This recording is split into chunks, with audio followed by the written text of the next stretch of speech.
(2007년 5월 14일) 아침, 수원 고등학교 앞 10대 중반으로 보이는 소녀가 길 위에서 숨진 채 발견됐습니다. 현장이 수원 고등학교이기 때문에 학교의 학생이 살해당한 사건이라고 하면서 언론에서도 자극적인 제목으로 보도를 하고 많은 사람들의 주목을 받았습니다. 하지만 처음부터 수원 고등학교는 남고였기 때문에 소녀가 재학생일 수 없었는데, 문제는 죽은 소녀의 신원을 알 수 있는 단서가 전혀 발견되지 않아서 그때부터 사건의 수사는 꼬이기 시작했습니다. 경찰은 소녀가 신원 파악이 안 된다는 점에서 노숙하던 소녀라 단정하고 수원역 일대의 노숙자들을 상대로 탐문 수사를 벌이기 시작했습니다. 그런데 이 사건에 대해 수원역 노숙자들과 수원의 고등학생들 사이에서는 이상한 소문이 떠돌기 시작했습니다. 수원역 일대의 노숙자들을 움직이는 대장이 있는데, 사망한 소녀가 이 노숙자들의 대장의 돈을 훔쳤다가 발각되었고, 그가 자신의 부하들을 시켜 이 소녀를 구타하다가 사망하자 시신을 고등학교 건물에 내다 버렸다는 것입니다. 경찰은 수원역의 노숙자들을 집중해서 조사했는데, 결국 사건 발생 후 얼마 안 되어 수원역에서 노숙을 하던 2명의 정신지체인을 범인으로 체포했습니다. 과연 이 노숙인은 노숙소녀를 사망하게 만든 범인일까요?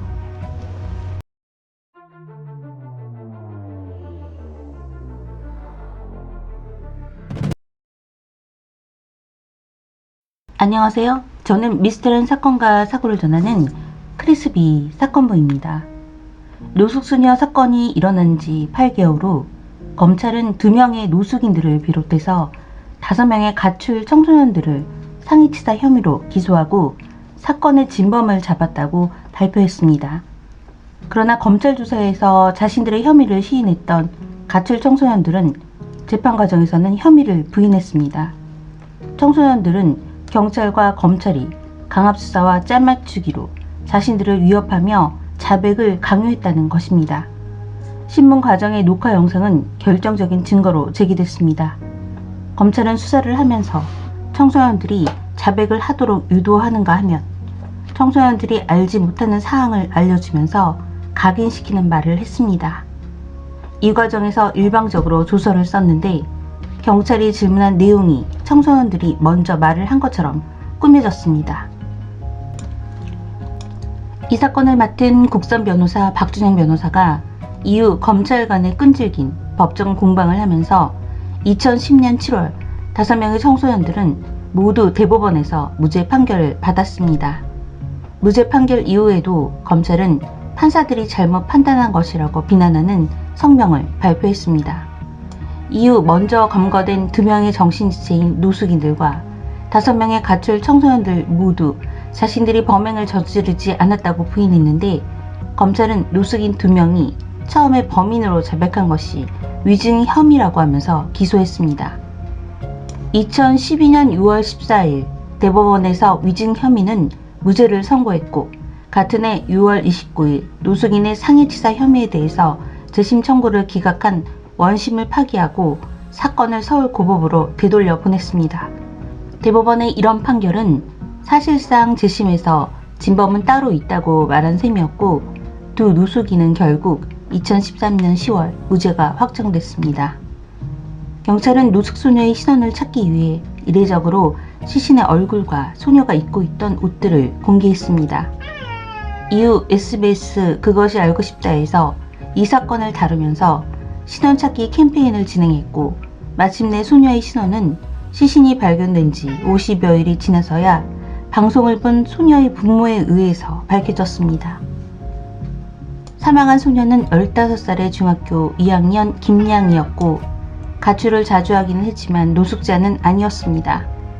2007년 7월 5일 오후 수원병원 장례식장에서는 소녀의 어머니와 이혼한 아버지, 그리고 친척 2~3명만이 초라하게 자리를 지켰습니다.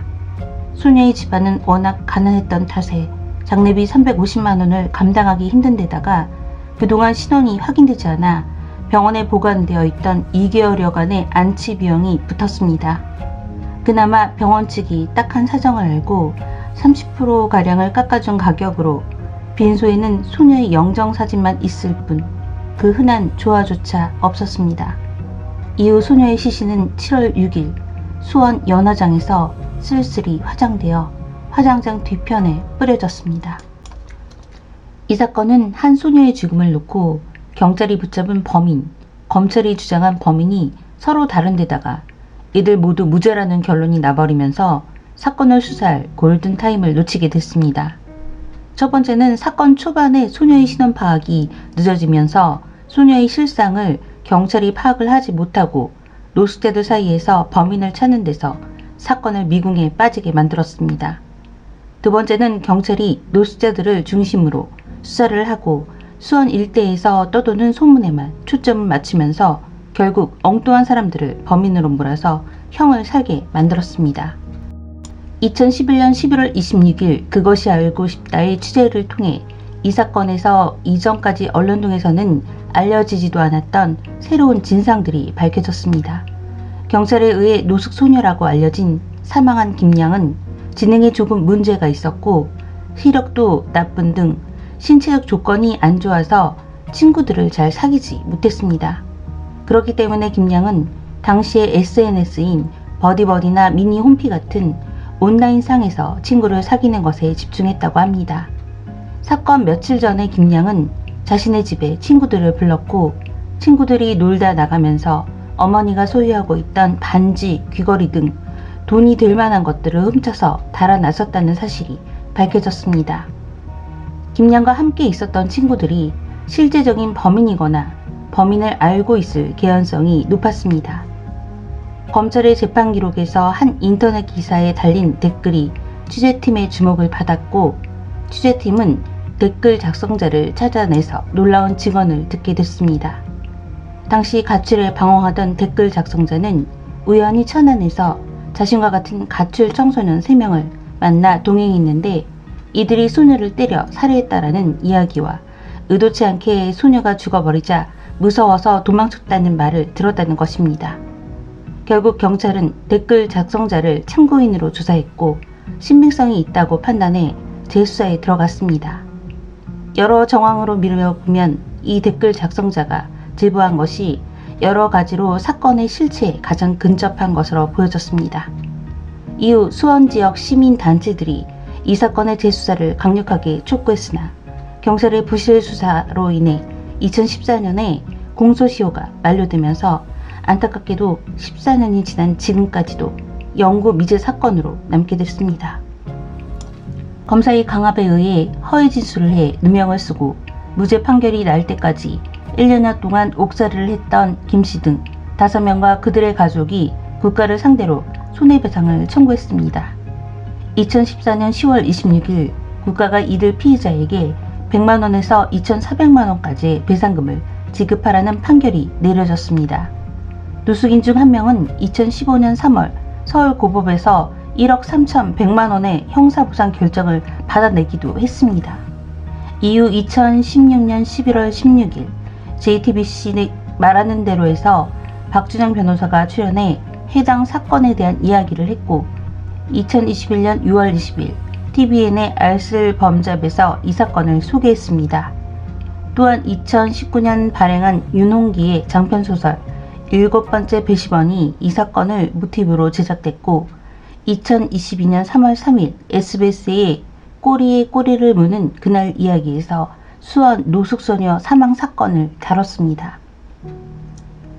수원 노숙소녀 사망 사건은 2007년 5월 14일 수원 고등학교 안에서 16세 소녀가 숨진 채 발견된 사건으로 처음에 남자 20대 노숙인 2명이 지목되었고 나중에 청소년 5명이 지목되었습니다.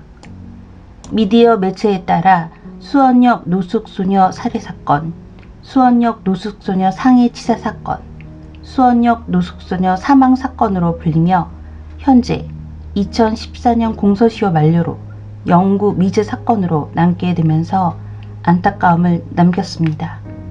사건을 맡았던 재심 변호사 박준영은 꽃고물을 통해서 아쉬운 마음을 드러냈는데 여러분은 이 사건에 대해 어떤 생각이 드십니까? 저는 크리스비 사건부였습니다. 시청해주셔서 감사합니다.